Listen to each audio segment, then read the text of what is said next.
안녕하세요, 주인장입니다. 자, 여러분. 남자를 만나면서 연애까지는 도달했는데 그 뒤에 남자가 팍 식어버리는 그런 경험 있으신가요? 보통 우리는 이걸 잠자리를 가져서 그렇구나, 혹은 이 남자가 나쁜 남자라서 그렇구나, 이렇게 생각하고 넘어가는 경향이 있습니다. 하지만 여러분, 분명 제가 앞서 열거한 경우에 의해서 남자의 열정이 식어버리는 영향도 분명히 있겠지만요, 남자의 열정은 단순히 앞선 요인들에 의해서만 결정되는 것은 아닙니다. 오늘은 남자의 열정을 깨트리는 여자의 말과 행동 3가지 말해 드릴게요. 첫 번째, 감정 강요.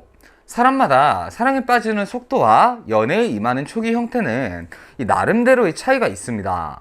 어떤 사람의 경우 연애를 시작함과 동시에 이 사람은 내 사람이다, 이런 인지를 가지고 마치 오랜 기간 교제한 연인을 대하듯이 대하는 경우가 있는 반면에, 어떤 사람은 연애란 호감에서부터 시작해서 사랑까지 도달해 나가는 일련의 과정이다, 이렇게 생각하는 사람들도 있는 것이죠.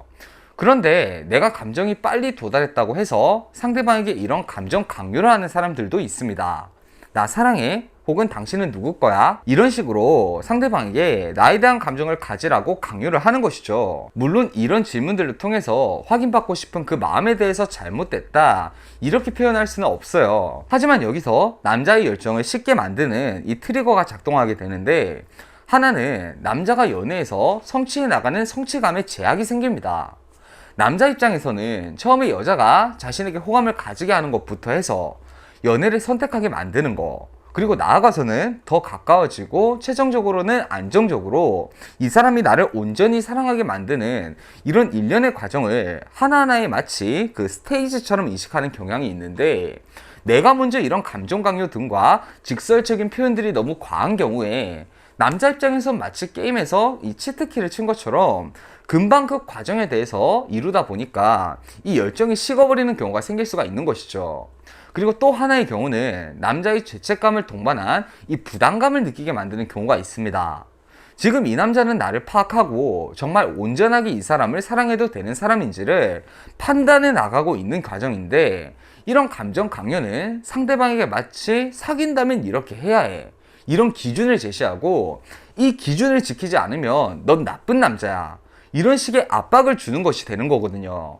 남자 입장에서는 이런 부담감이 전제된 상황에서 여자를 사랑하게 되기보다는 이 관계에서 벗어나고 싶은 마음이 필연적으로 들 수밖에 없는 겁니다. 연애는 내 감정 속도를 살피는 것도 여러분 중요하지만 상대방의 감정 속도에 발 맞추어 진행하는 것이 현명하다는 거. 두 번째, 감정이 선행된 미래 제시. 앞선 맥락과 유사한 부분인데요, 상대는 지금 그럴 만한 감정과 동기부여가 없는데 나는 지금 이미 이 사람과 너무 앞선 진도에 대해서 이 생각을 하고 있는 겁니다. 그래서 상대방에게 너무 선행된 미래 제시를 하는 거예요. 예를 들면 상대가 어떤 이직이나 지역을 옮겨야 하는 경우에 네가 거기 가면 내가 널 보기 힘들잖아, 혹은 그럼 나는 너한테 놀러 가면 어디에 있어?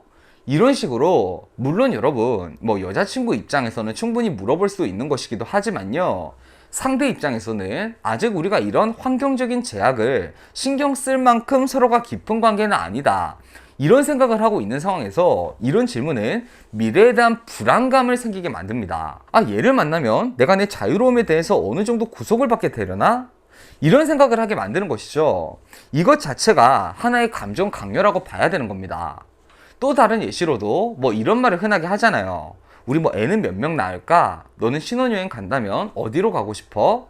이런 질문들은 상대도 나와 마찬가지로 나에게 열정을 그만큼 느낄 때 해야 하는 겁니다. 이런 질문이 가장 위험한 타이밍이 상대가 나한테 어느 정도 열정이 사그라드는 것을 느끼고 있는데 이 관계를 계속 이어나가는 것이 맞나?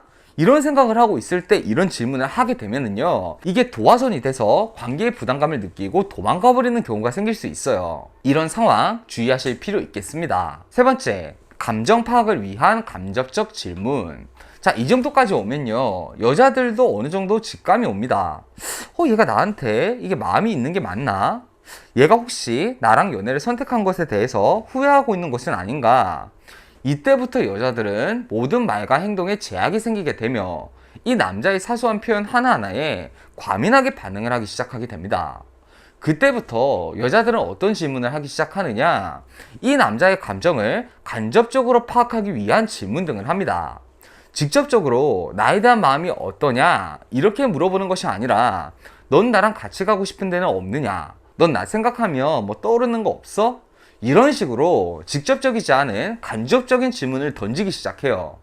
그런데 문제는 남자가 어느 정도 눈치가 있다면 이 질문의 의도를 파악하고 이 여자의 불안함을 불편해한다는 것이죠. 여자들 입장에서야 그래도 연인으로 관계가 시작을 했는데 내가 좀 불안해한다면 그걸 좀 알아주고 풀어주면 어디 덧나냐, 이런 생각을 하지만, 남자 입장에서는 이렇게 불안해하는 것 자체가 자신과 잘 맞지 않다라는 생각이 들고, 또 그냥 천천히 자기 템포에 따라오지 못하고 이런 불안함을 해소하고자 하는 것을 간접적인 감정 호소로 받아들인다는 것이죠. 고로 여러분, 이럴 때는 여러분이 불안해한다고 관계가 안정화되는 것도 아니고, 불안해하지 않는다고 해서 관계가 망가지는 것도 아닙니다.